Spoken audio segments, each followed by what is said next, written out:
ABC ত্রিভুজের পরিকেন্দ্র ও কোণ OCB সমান 50 ডিগ্রি হলে কোণ বিএসি এর মান নির্ণয় করো। এবিসি ত্রিভুজের পরিকেন্দ্র ও বলা আছে। তাহলে প্রথমে আমি একটা বৃত্ত এঁকে নিচ্ছি। তোমরা যদি রুল কম্পাস দিয়ে বৃত্তটা আঁকতে পারো তাহলে খুবই ভালো হয়।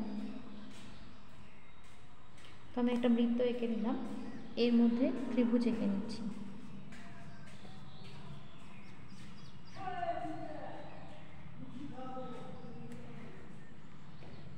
এবিসি একটি ত্রিভুজ এঁকে নিলাম। তো এর পরিকেন্দ্র বলেছে ও, মানে বৃত্তটার কেন্দ্র ও। কি দেওয়া আছে? কোণ ওসিবি সমান 50 ডিগ্রি। কোণ ওসিবি, তার মানে আমাকে ওসি যোগ করতে হবে। তাহলে এদিক থেকে আমি ওবি সেটাও যোগ করে দিচ্ছি। তাহলে দেখো একটা ত্রিভুজ পেয়ে গেলাম। এইটা দেওয়া আছে 50 ডিগ্রি। বের করতে বলেছে কোনটা? বিএসি। বিএসি মানে এই কোণটা বের করতে হবে।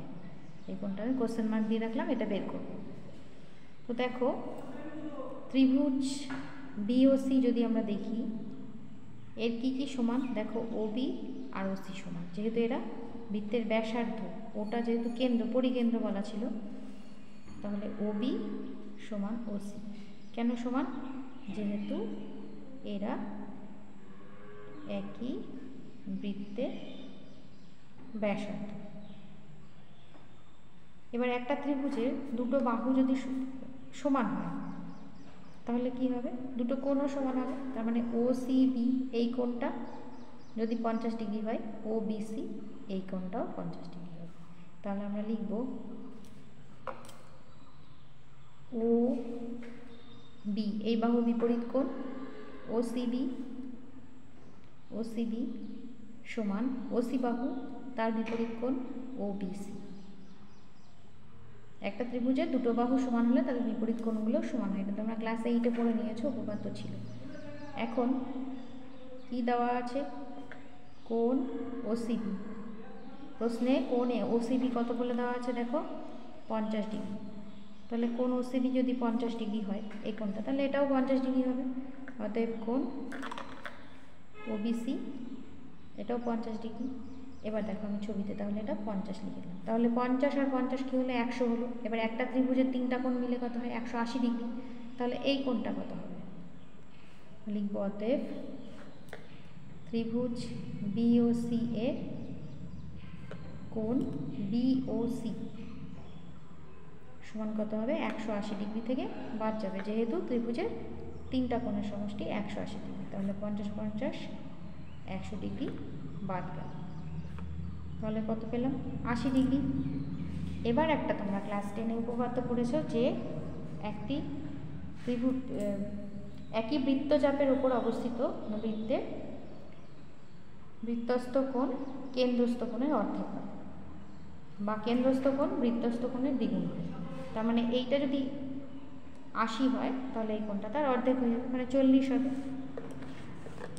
যেহেতু তাহলে লিখব ও কেন্দ্রীয় বৃত্তের, এত লেখার প্রয়োজন নেই, আমি কিন্তু তোমাদের বোঝার জন্য এত ডিটেলসে করাচ্ছি। বুঝে গেলে তোমরা এত ডিটেলসে করবে না। যেহেতু ও কেন্দ্রীয় বৃত্তের একই বৃত্তচাপের, বৃত্তচাপটার নাম দিয়ে দিচ্ছি, পি নাম দিয়ে দিচ্ছি, একই বৃত্তচাপের মানে নাম দিয়ে দিলাম বিপিসি,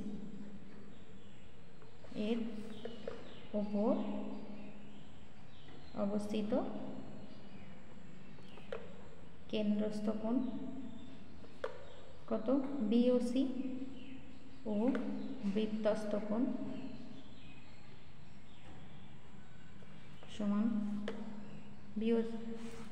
বিএসি। তাহলে কি ছিল? কেন্দ্রস্থ কোণ বৃত্তস্থ কোণের দ্বিগুণ।